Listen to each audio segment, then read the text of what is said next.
What's the storyline of your prayer? Like, what's going on in prayer? Because I feel like that's probably the biggest indication of what God is trying to say and do.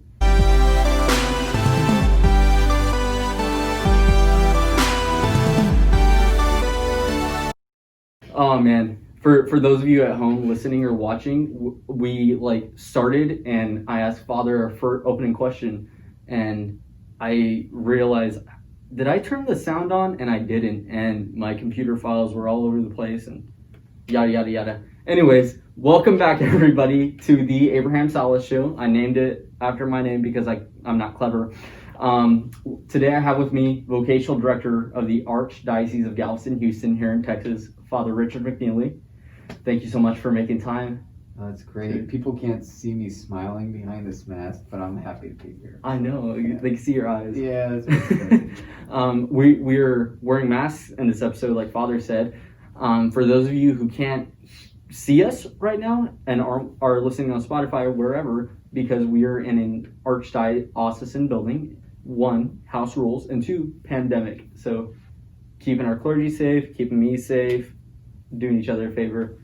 We're still able to do this podcast. I'm so excited. So yeah, let's just jump straight into it. Father, what is your favorite part about being vocational director? So I love working with the young church. I was thinking about it earlier.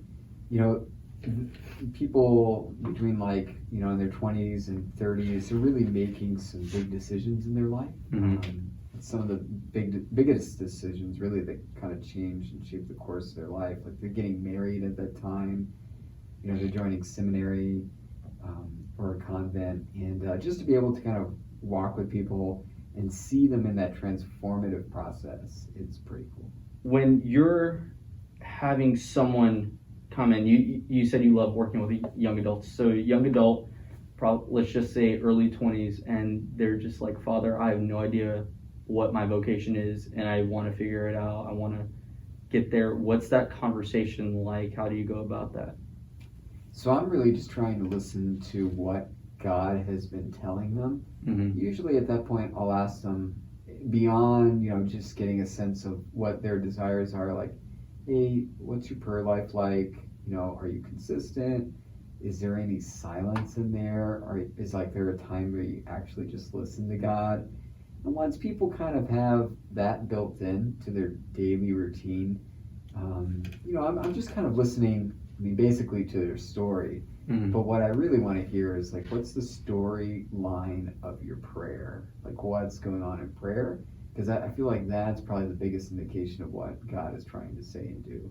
People often tell me a lot about externals. I saw this sign, or this person approached me. Those are all good indications, but the best by far indication is just what's going on in your prayer. Yeah. So when you're talking to someone and they don't really have a prayer life, I had a friend actually who was talking with, I think it was the CFRs, and they were just like, how's your prayer life like? And this person was like, oh, it's lacking. And they were like, okay, you need to get that back on track before you come back and talk to us again. Let's see how the next 6 months goes of you getting that back on track, and come back and talk to us again. So how do you, it sounds like you're someone who feels, and probably this is how it is, that prayer life should go into a lot with when we jump into our vocation. Yeah, I wouldn't jump into your vocation without prayer. Yeah, definitely. Yeah, how would you know what God is saying to you? Mm-hmm. And if you didn't know what God was saying to you, why would you choose something for the rest of your life? That could totally go wrong. Yeah, and that's probably more with, I would say, the vocation of marriage, in my opinion at least, because, to get in seminary, didn't y'all have to go through tests and interview phases and things like that to make sure your spiritual life was on track? Yeah, I think a lot about this as a priest who, before I was helping people enter seminary, I was actually helping them get married in the parish. I did a lot of weddings, maybe 100, 120 wow. in 3 years, which is a lot. Maybe it's not quite that, maybe it's 100, but it was a lot. And, there were a lot of couples who you know that it's true that there are a lot of, there are high divorce rates, right? Mm-hmm. And that it's true that there are a lot of people who get annulments, and I guess a lot of these statements to us as clergy kind of make it clear that, hey, not every person we're marrying is going to have the kind of marriage that we want them to. What are we doing about it? Are we actually like evaluating or trying to help this couple make a decision? Or, I think a lot of times we want to just leave it to the couple. But when we know that God plays such an important role and discernment is so key, I almost feel bad that like priests, they have 7 years of formation. You don't just jump into that. They have a huge application period. Like you don't just jump into that. But marriage, sometimes we'll let a couple come and in 6 months, they're like wedded forever. It's like, oh, maybe they needed more time to think about that. What would you say in your position if someone comes to you and they're in marriage and they're trying so hard to avoid becoming a part of that 50% statistic of the divorce rate, and they're just like, I really didn't have a prayer life when I was getting into this marriage, but I want to make it work. This is my vocation. I made vows. What would your advice to that person be? But they're already married. Yeah, I mean, there's a lot that God can work with when you're married, and for sure, like if there are any canon lawyers listening to this, we always presume that every marriage is valid, is done, in good faith with all the right requisites and things like that. So I think there's a lot that couples can do. There's some retreats, there's counselors, there's a lot of ministries out there. There probably aren't as many as they should be, and maybe they're not as prominent, like visible in the churches. Like I don't know when you open the bulletin that you're going to see a lot of events or resources for married couples, but you should. And I think that's something that our new generation of clergy is really focused on. We know that we're priests. It's funny, we're celibate so that we can help marriages. Like we're priests so that we can foster families. Like we really recognize that's the seedbed of the church. Like that's where the grace needs to go. Yeah, you just said something, this new generation of priests, and that's something I wanted to talk to you about as well, because I told you before we started filming and recording and all that I met one of your old seminary buddies, Father Jared Cook. Oh yeah. And yeah, shout out to Father Jared Cook, great guy. And he also told me that you went to seminary with Father Chun Sung Nguyen. I mean, I had maybe a couple days with Father Jared. I've met you over the past couple of years, and same thing with Father Chun Sung. I just think of the three of y'all, and I'm like, these are three amazing young priests who are really changing the church, right? So what can you attest to of with just our religious, this new, I don't know what you want to call it. Sure, every age has its revival, thank God, because like God doesn't leave his church without the assistance that it needs. And I think there's a lot of desire amongst people our age just to see positive changes in the way things are done in our lives and our society. And I think our generation feels pretty equipped, like maybe other generations didn't before. Or at least we think we're equipped, right? We have all this technology and stuff like that. Yeah. But I really do think there are a lot of priests out there who have, especially when you're new, you have this zeal that it's not that you're going to reform the church by changing, the liturgical furnishings or changing buildings, remodeling or something. We all kind of know that really, if you want to make positive changes in the church is a group of people, and so you use relationships of love and hopefully build that relationship with Jesus. And I think maybe it's hey, the church in recent years has really focused on that relationship with Jesus, and what a winning formula that is. Every priest that comes out of the seminary now, a lot of them, that's the only thing the cardinal asks us. We have these interviews before we get ordained, and he says, tell me about your relationship with Jesus. Or sometimes just, do you have a relationship with Jesus? That is so cool. Because for him, he knows that. Like, that's the winning formula, that if you have a relationship with Jesus as a priest, and you're going to foster that in so many others, the people you shepherd, that's it. Like, that will renew the church. That will renew your parish, is everybody having a relationship with Jesus, letting that be the center point of their marriage, as opposed to like the emotional feelings that I have to you, or I like the way you look. No, I actually think Jesus told me to marry you and give my life to you as a complete life. That would be radical. Yeah, I mean, okay, that makes me so, probably a lot of other people listening to or watching, so happy that Cardinal is asking that question, because I mean, you'll hear Protestants when you're in conversation and just talking about like the differences of the whatever denomination or church they're part of, and us is like, oh, one thing that I've realized, I've never heard the love of Jesus talked about in the Catholic Church, or I've never heard the gospel message is another popular one that I've heard. But the fact that Cardinal is asking y'all as transitional deacons, probably right, at that point, what your relationship with Jesus is like, is so huge to me. And I mean, Cardinal's gotten a lot of flack before, but this is something very positive about the Cardinal that we have here in this diocese, and probably other cardinals and bishops too. Just like it's not even just revival with y'all, probably it's revival with our leadership. Yeah, I mean, I can't speak to everybody, but I know what I know, and it's right. Like, Cardinal Gennaro wants to put Jesus at the center of the church and where he should be, right? And I'm not sure how it could be any other way, but I'm grateful for him, grateful to God that, like, Jesus is like a central point of why we are priests and what we think we're going to do. So. Yeah, because I mean, in the Mass, y'all, correct me if I'm wrong, y'all are standing in person with Christ. And Griso persona is a Latin phrase, right? I mean, and he should be the center of your life. He should be the center of all of our lives. So we talked about a lot about literal vocations, sacramental vocations.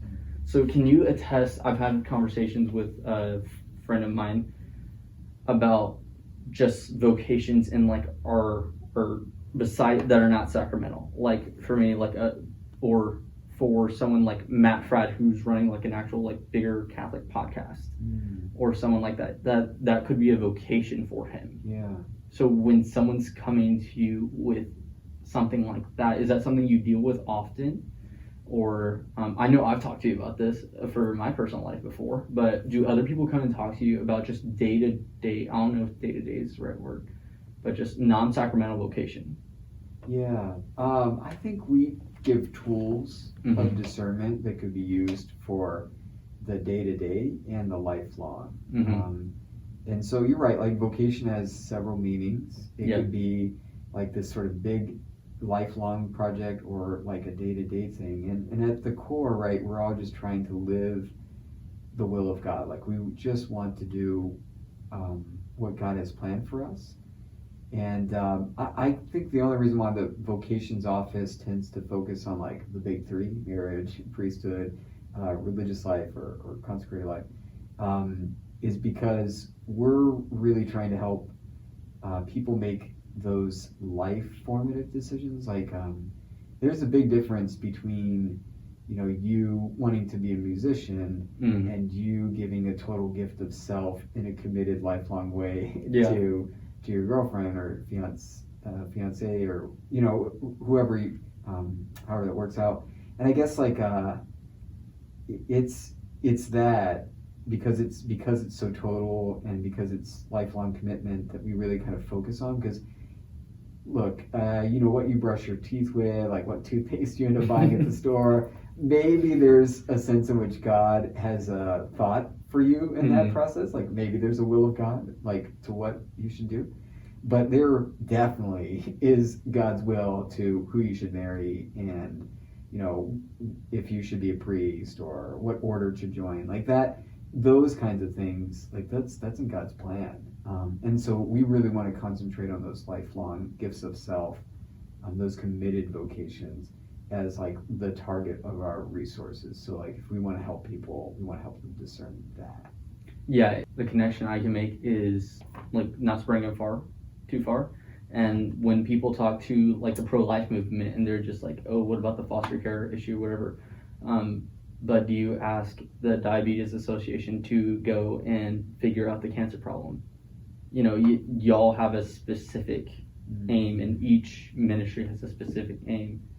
That's right. Yeah, so we don't see a lot of people coming to us like, hey, what suit should I buy or something like that. What does God want from me in this? Oh, not that God doesn't have a thought about it, but just that, yeah, you're right. Like we want to concentrate on these vocations, like the ones that take a total commitment or gift of self.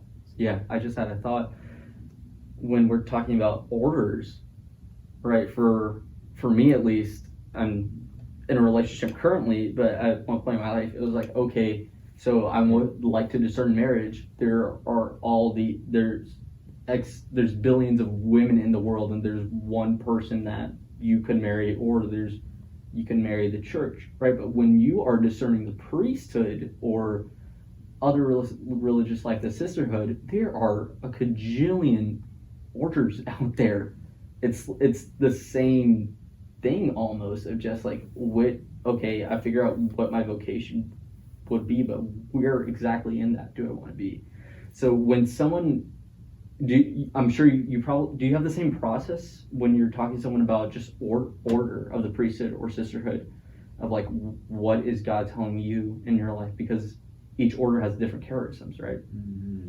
Yeah, that's a really good point. It is a lot like finding a spouse is a lot like finding an order in the sense that, I'm not religious, so I haven't gone through this process exactly in the same way that other people have, but from what I remember in my discernment and what I see in others, that question, who's the right one for me, or something like that, like what community is right for me, what person's right for me, that's definitely asked on both sides, religious or marriage. It's like, they're trying to find the right person or group of persons that fit like maybe more than just their personality or their charisms, maybe just fit with their call, something like that. But all of that. Yeah, because there's probably so many out there. You hear about like the big ones like the Franciscans and the Dominicans, the Jesuits, but there's probably more out there. Like I recently found out about the Salesians not too long ago.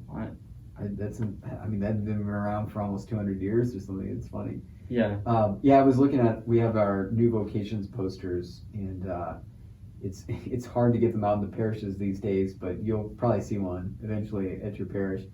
And I was looking at the religious poster that has mostly the religious women, but there are religious men on there. And there's like a key that has all of the little like alphabetical symbols that come after a religious name. So like if you join the Jesuits, you're gonna have SJ after your name, and it's like a little Latin phrase abbreviated with the initials SJ, and there are so many others. And so I was actually learning new communities by staring at this poster. It's like, I don't know what SCJ is or SJC. I can't remember what it is. But that's a new order with those abbreviation initials. So. That's insane. Wow. Okay. This has been very, very insightful. So we're gonna go ahead and end this part of the podcast for the public. Thank you so much, Father, for making time. We're gonna thanks to you. Pleasure's all mine. For those of you on Patreon, go ahead and head to Patreon. We're gonna talk to Father Richard about his walk a little bit, his personal walk going back maybe a few years, and finding more about who is Father Richard McNeillie. And if you are not on Patreon and you want to be, you can go ahead and go to patreon.com/theabrahamsalas and you'll find ways to go financially support the show, my various ministries, what I'm doing here.